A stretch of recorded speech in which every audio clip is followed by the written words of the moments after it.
Welcome to the New Books Network.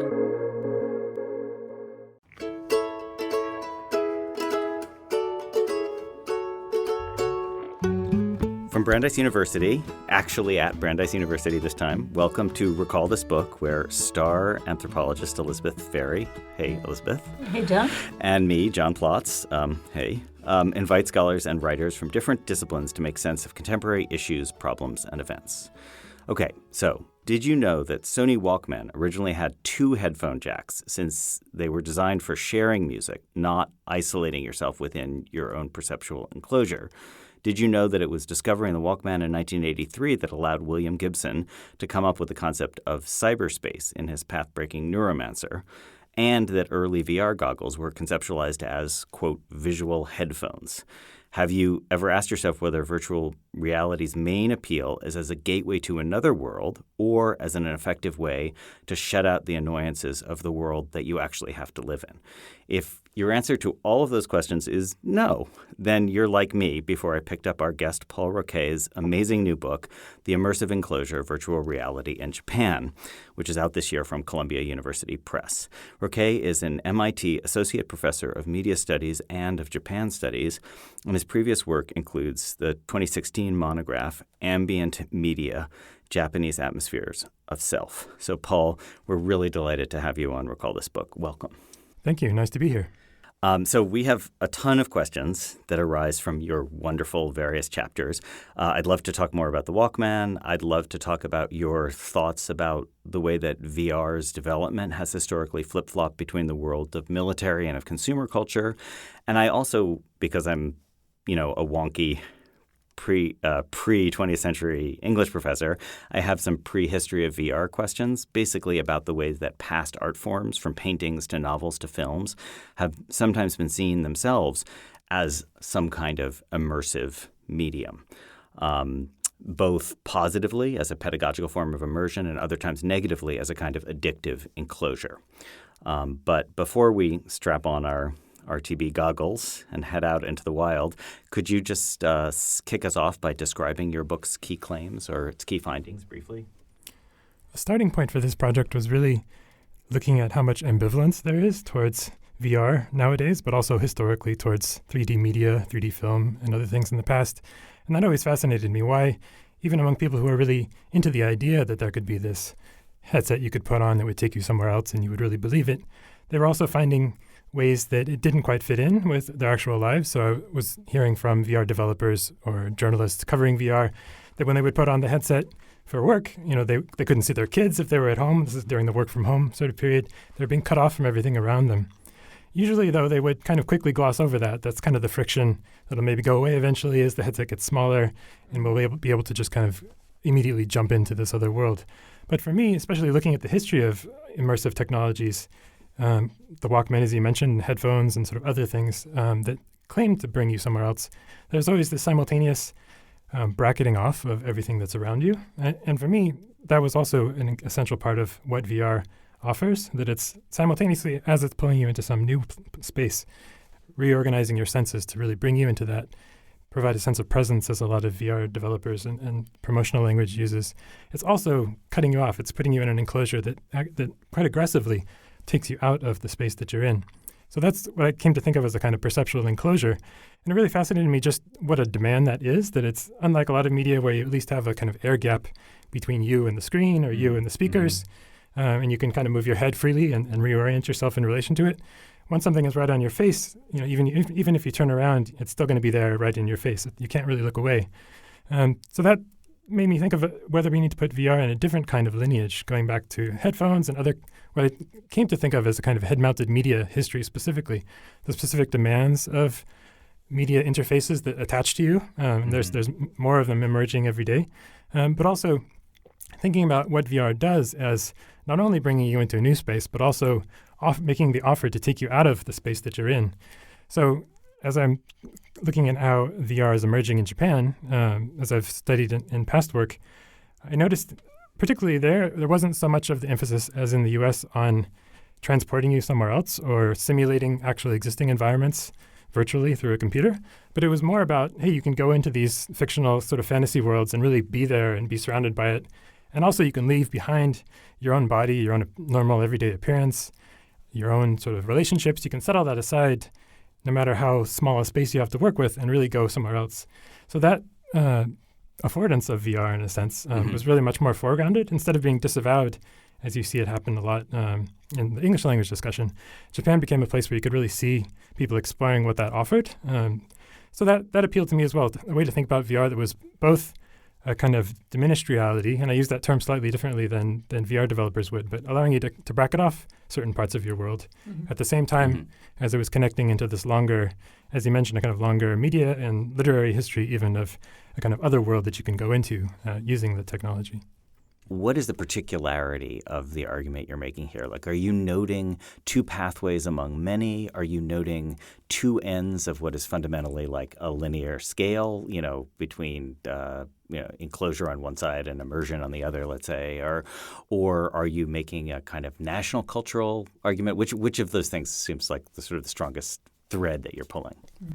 Yeah, thank you for asking that question. I'm always trying to be careful not to make it too much of a national binary or regional binary even. I think of it in terms of a spectrum, and I may have trouble figuring out what's at the absolute ends of those spectrum. But definitely on one side, you have people in VR using it to do psychology experiments, for example, where there's a lot of emphasis on being able to create something with they call it ecological validity, sort of the real effects of actually being in that space. They can recreate a space and then run experiments on you to figure out if how you're responding. Versus in the game industry, for example, which has already emerged as sort of a primary space for VR development, I think the kinds of approaches I find in Japan are actually much more common globally, interested in creating these kind of other fictional environments and bringing people into them, making them consistently available to explore.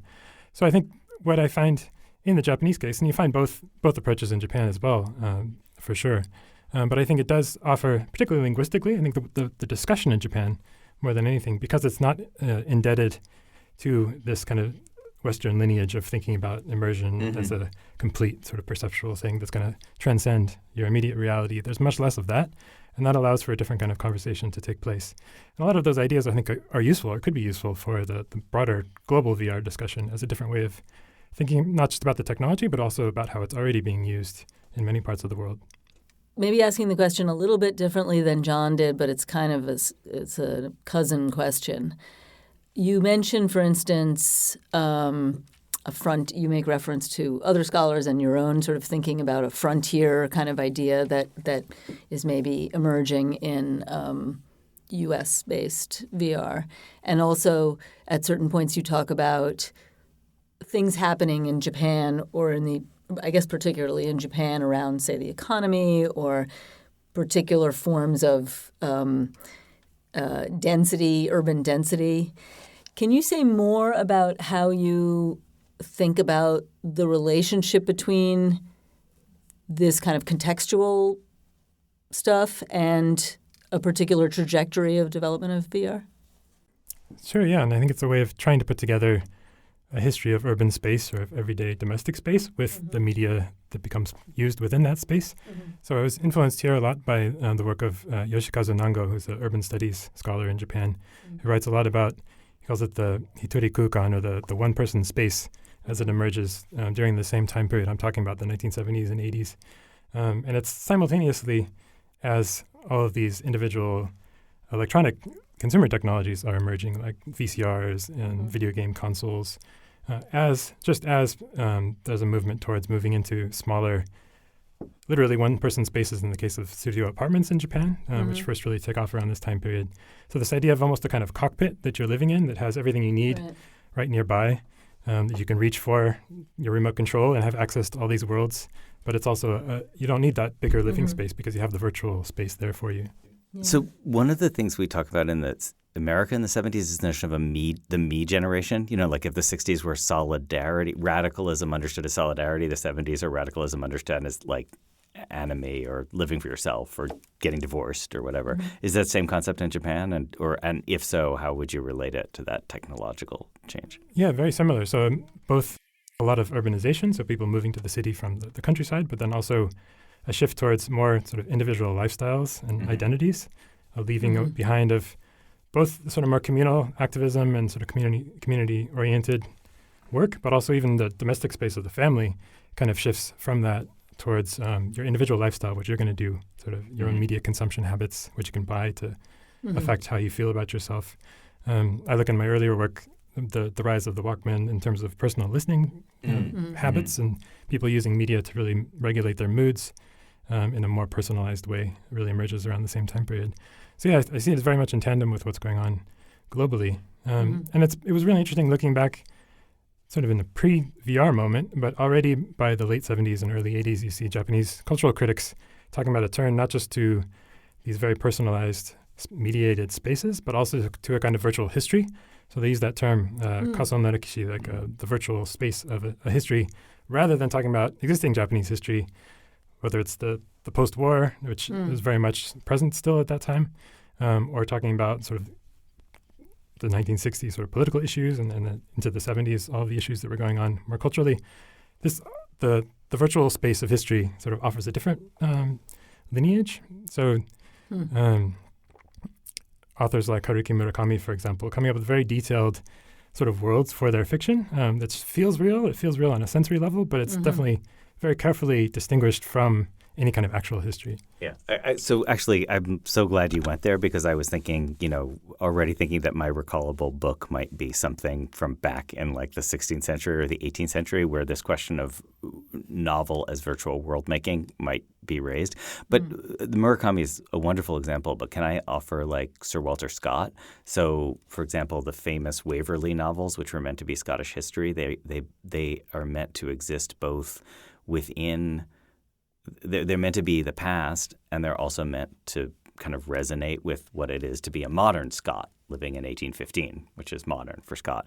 So how much would you accept that kind of analogy, or how much would you techno-deterministically say that there's something new going on here because of the quality of what this kind of affordances of these, what was it called, head-mounted environments? The head-mounted display is how it's usually talked about. Yeah. I don't like displays because I don't want to think about the sound aspect as well. Yeah.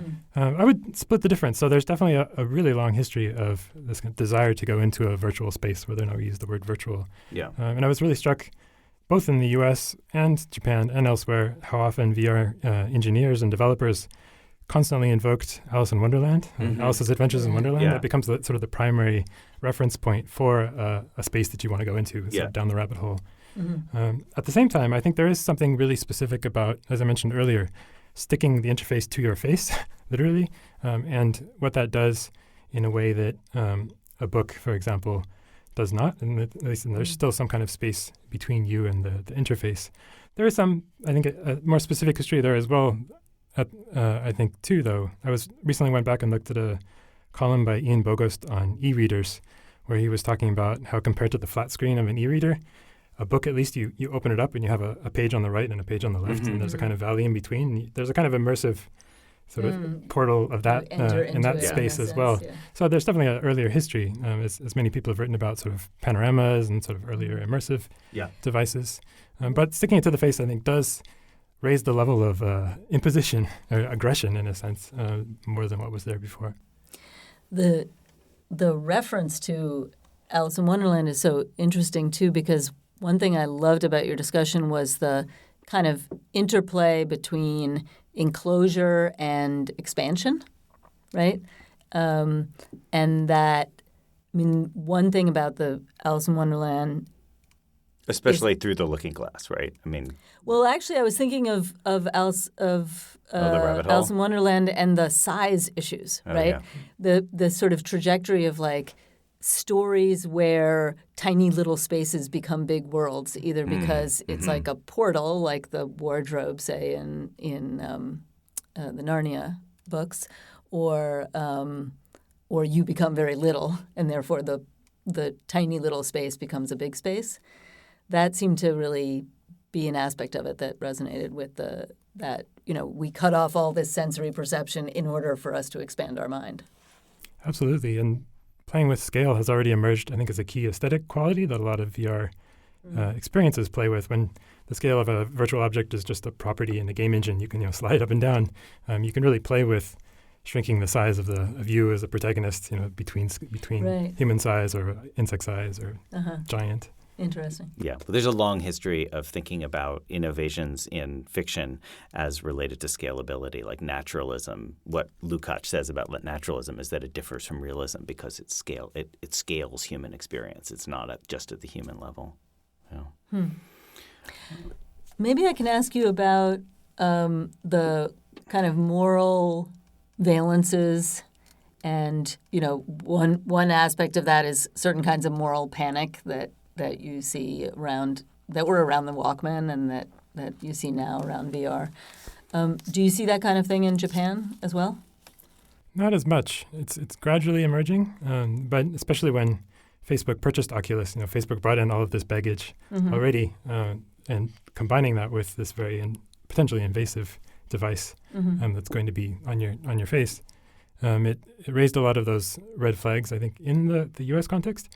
But there's really remarkably little, I think, awareness or journalism following that in Japan. There's been slightly more over time, maybe connected with what's sometimes called the kind of techlash in the U.S. context of sort of being more critical of some of the social media companies, which are increasingly sort of involved in VR as well. So not just Facebook, but ByteDance, for example, is emerging as the prime competitor, the owner of TikTok. So there's all of these issues that we're just kind of catching up on when it comes to data collection and surveillance and other kinds of social media issues that are clearly going to port into a virtual reality context as well. Actually, can I put a pin? I want to come back to the question of augmented reality as opposed to this kind of immersive virtual reality, but just to pursue the point about what the cultural uptake or anxiety is in Japan. Can you talk more about these shows in which people are imagined as trapped inside VR? Because I've happened to have seen Sword Arts online, which I find incredibly interesting, but I had no idea that it was part of a larger culture of such shows. So Sword Art Online, especially the anime versions, the anime adaptation of the light novel, really kicked this off on a more popular level. But I found quite a few examples of earlier stories about being trapped in a VR or proto-VR machine. And that is the anxiety, I think, that you do see. If you look closely at the narratives, in the same way that if you look at sort of American action movie history, you see different enemies sort of emerge from different places. The enemy in the Japanese VR narrative is almost always an American sort of, sometimes government, sometimes the Pentagon, sometimes the CIA, but secretly trying to gain access to these machines that could eventually operate as a kind of psychological weapon or manipulating people's senses to convince them of whatever they want to be convinced I see. about. So the problem is not the existence of it per se, because people opt into it. The problem is that it could be dangerously co-opted by some outside alien. Yeah, who ultimately has control over it. And this I tie back into, especially in the initial VR moment of the kind of trade wars between the U.S. and Japan, where there's a lot of anxiety over who's going to dominate this industry that's emerging. Yeah. But now it's similarly, there's a kind of geopolitical undertone to some of the narratives where the risk is not so much that VR is going to take over, but that a particular organization or a country that we don't totally trust is going to be the ones controlling all of our perception. Yeah. And then the counterpart of that is what you describe as a kind of techno-orientalism. Yeah, so there's projections going on sort of in both directions, which it's fascinating, I think. So the augmented reality point, this is really someone else's point, but I wanted to just kind of toss it to you. But I have a friend who, Eric Noyes, who is really great at thinking about what gadgets work and what don't. And he was talking about the failure of Google Glass. And he made a comparison to the Apple Watch that seemed resonant with what you were saying, which is he said that the problem with Google Glass is that it was augmented reality, but it was like sucking your eyes. It was right there, whereas the watch, even though it's not actually a watch, it's like all of these other things that are augmentation of ordinary reality. Like I have a little text of, I can tap a picture of my wife to text her, that kind of thing. But he said that was super irritating to people when it was on glasses, but when it's on watches, people accept it. Does that resonate with what you're saying? Because in a way I can see how it runs with what you're saying, but it also runs counter because it makes the glasses the bad guy. The villain. Yeah, it's interesting, this focus on sort of the visual imposition being much more serious than anything else. And almost the watch is at least sort of at the end of your arm. Yeah, and that's what he said. Really he said the distance mattered. Yeah, because it's socially recognizable. And you can choose to some extent to interact with it. Yeah. Right. You Right. can get Also- it, bring it close. You can decide whether to look at it or not. Yeah, and Yeah. you can forget about it a lot easier, I think, as well. Right. But the direction things are going in, I think all of these are merging. So there's been some interesting experiments with VR horror, for example, using something like a watch to track your heart rate. So it can know how you're responding and Oh my change the God. experience in relation to whether you're responding more or less than it wants you to. So it's one thing about VR Wow, is it talk kind about of cybernetics. expands. I mean, that's like the creating that ultimate loop. feedback loop. Yeah, Exactly. right. Wow. Huh. But so I guess another way of asking my question though is Google Glass's failure is that it's not immersive enough in a way, like it's in between because it's diaphanous, it like leaves you partly gathering data from the glass and partly looking through it. And one way I tried to think through the historical question of when a technology sort of makes the leap from Yeah. being something that's going to upset a bunch of people, like Yeah. I think of the bars in San Francisco that outlawed Google Glass because it was making everyone else uncomfortable. One reason I turned to the history of headphones was it was a really interesting sort of legacy of something that for a long time people felt quite similarly about. It was cutting you off, Yeah. as we talked about before, but it was also heavy. It made you kind of sweat in the summer because Yeah. the headsets were so heavy. Yeah. And there wasn't a space for that in polite Yeah. society. Yeah. There was a great article in the local Boston context of somebody trying to take a headset on the tee and just being harassed. And the police even took this seriously enough to, I think they tweeted, "This is not a good idea. You're making yourself a target for thieves." Yeah. I think it was the D line in Brookline, too. Yeah, Oh, really? yes, Green Line. So that's one response. The mean streets of Brookline. And then there's this group in Japan that immediately saw these. Just as soon as the standalone version of a VR headset emerged, they were like, "Oh, we can take that on the train. Yeah. We can kind of play with it in between stations. Yeah. Maybe even have it relate to what station you're at. The content is going to change." Yeah. And there was enough of a space for that to happen that it wasn't going to be seen immediately as an affront to everyone else there. That game that you play where you have to walk around in real space to get the little animals that you find. Pokemon Go. Pokemon Go. Yeah. Is that an anomaly or does that point towards some other development of this? I think it's similar to the Walkman in the sense that there's enough of a draw. In this Yeah. case, I think Pokemon, the original sort of Yeah. emotional attachment many people have to that, those characters. There's enough to sort of push them out of their comfort zone and have them walk Yeah. down the street playing the game. And then you can kind of get used to it. And I think the similar thing happened with the Walkman and headphones. If there's enough of a drive to get over that Yeah. initial sort of people Because looking the down. music is familiar to you, and therefore Yeah, and it's that just kind coming of in a different way. being able to define your personal soundscape in a lot of ways. Can you break down again this super interesting history you draw on virtual, and also particularly the sort of different direction that Japanese understandings of virtual reality, but also of virtuality, you kind of connected it to this, to a distinction between a kind of Western tradition of essence, right? Mm-hmm. Yeah, that's the other term I had to do a lot of work just to kind of parse, the different flavors of the virtual or of virtual as an adjective more precisely.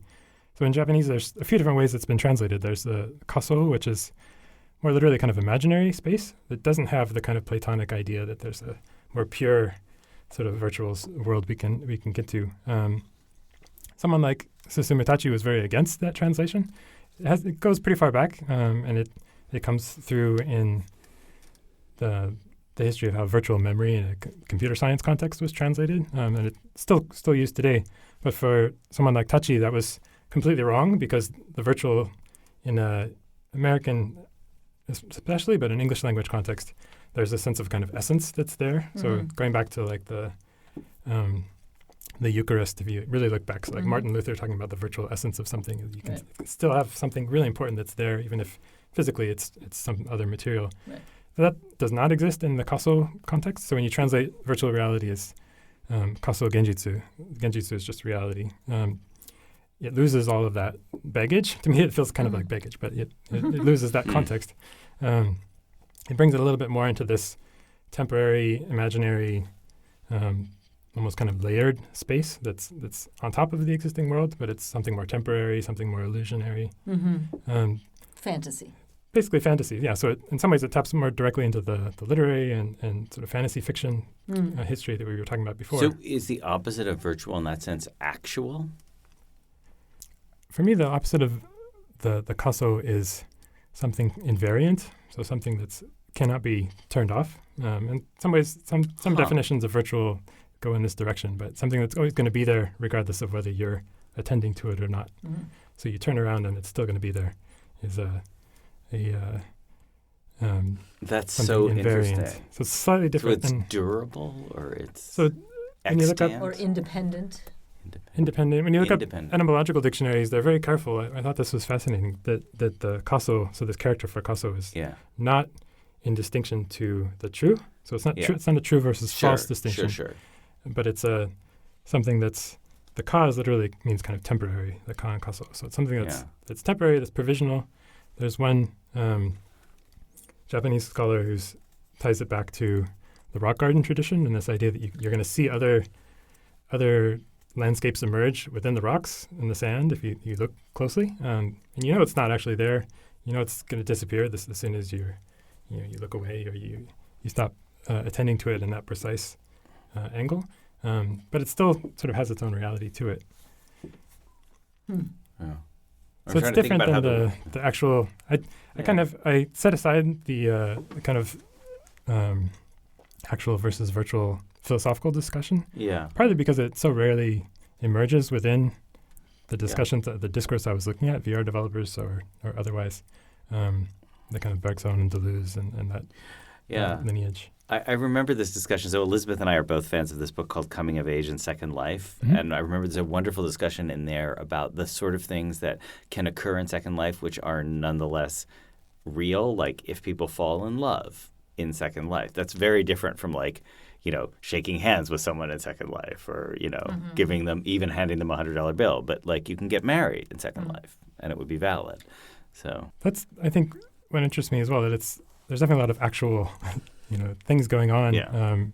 I recently watched the documentary that said in VR chat, We Met in Virtual Reality, which is quite similar. A lot of what Bolstorff is talking about comes back in the VR context.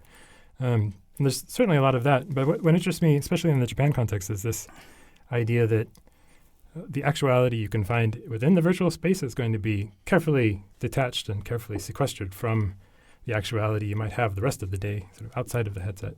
So that's that temporariness you. Yeah, so it's less of an ontological question of sort of what's real and what's not, and more providing a space, even if actually it's certainly the foundation is the same. I think they would agree that it's still built on all of these real world material things. Yeah. So Paul, we're probably turning the corner towards home here, but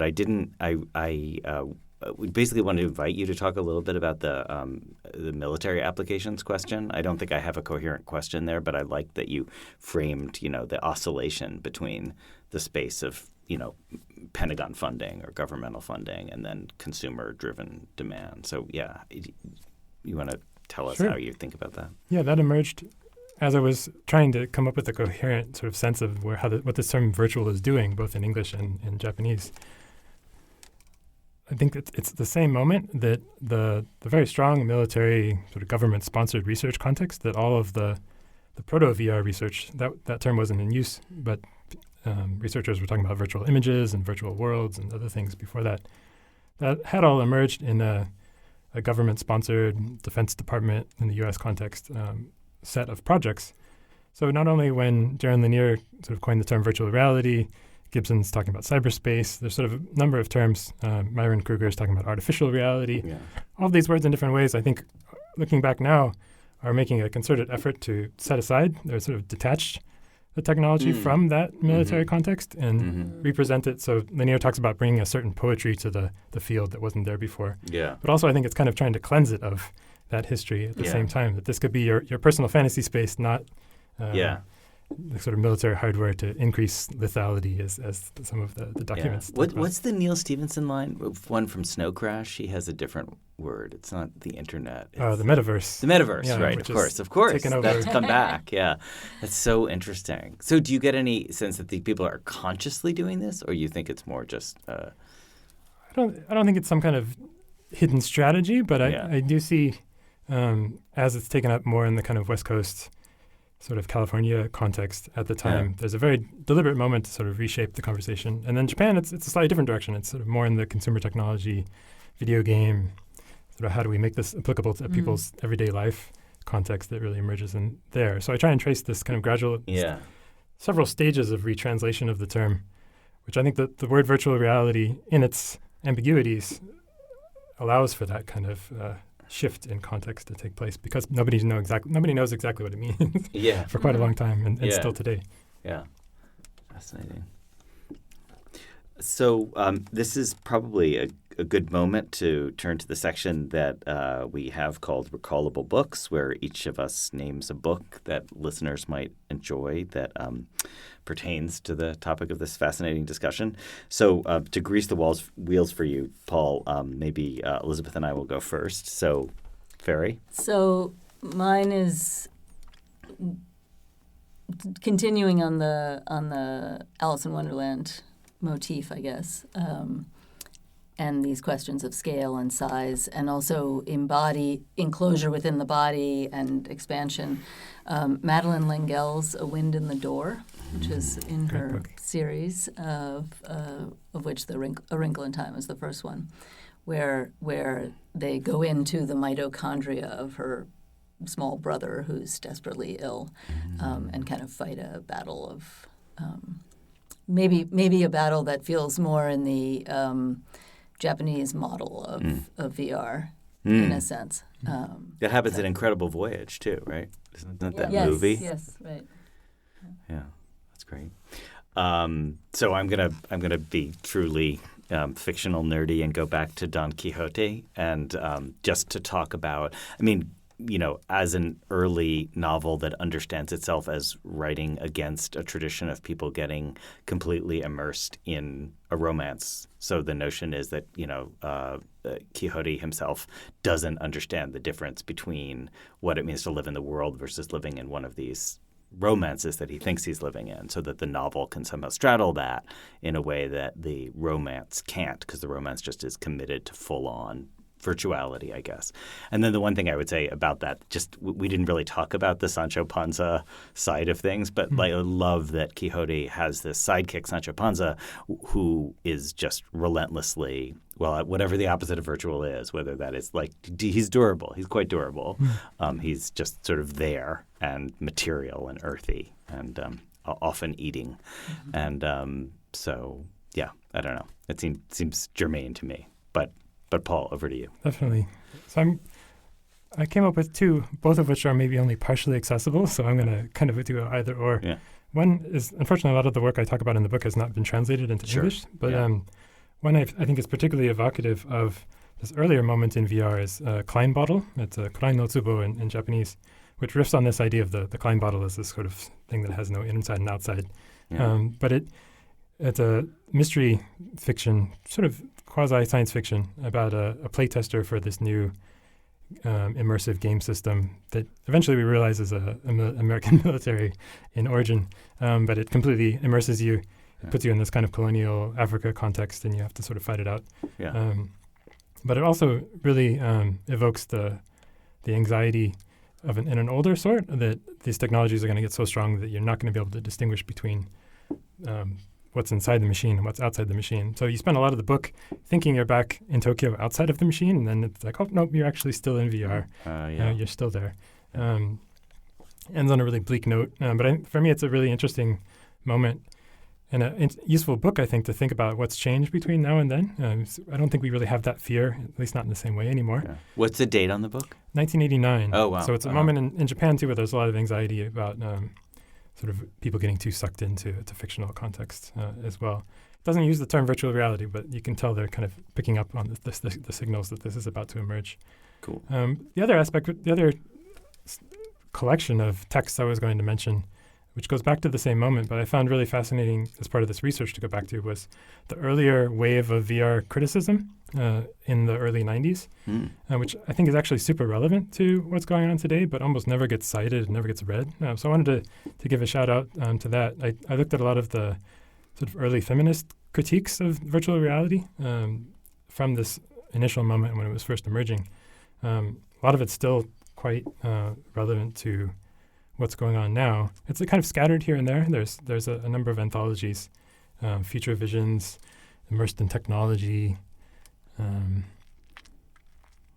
There's it's scattered all over the place, so you have to do a little bit of digging. I would love somebody to kind of put together an anthology. So maybe my book doesn't exist yet, but putting that together. And part of as we talked about, the sort of jettisoning of VR history, as that's happened again with the recent revival, to sell it as something totally new that's going to transform everything, we've really had to forget about this previous so-called failure of VR. But I think in the process, we've also lost all of this valuable work responding to it. So I would put a plug in for going back to that as well. That's great. Well, fortunately, this is one of the reasons we like having a website that is associated. So if you follow the links in the show notes, you will be able to come to those books.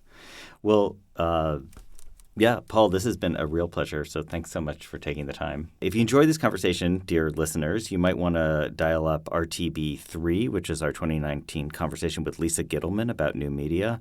Also, I think our conversation with Samuel Delaney about virtual world building in RTB7.